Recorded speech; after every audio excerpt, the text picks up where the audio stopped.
Hello friends, কেমন আছো তোমরা সবাই? আশা করছি অনেক ভালো আছো। একটা নতুন ক্রাফট আইডিয়া আমার মাথায় এসেছে। আমি জলদি বসে পড়েছি সেটা তৈরি করতে। দেখো আমি কি বানিয়েছি।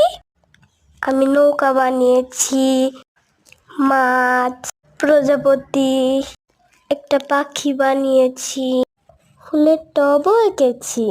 দেখো সবকিছু মিলিয়ে কি সুন্দর একটা দৃশ্য হয়েছে। বন্ধুরা, তোমরা আর কি আর্ট দেখতে চাও অবশ্যই কমেন্টে জানিও। তোমাদের ভালো লাগলে অবশ্যই আমাদের চ্যানেলটি সাবস্ক্রাইব করে দিও কিন্তু। আল্লাহ হাফেজ সবাইকে।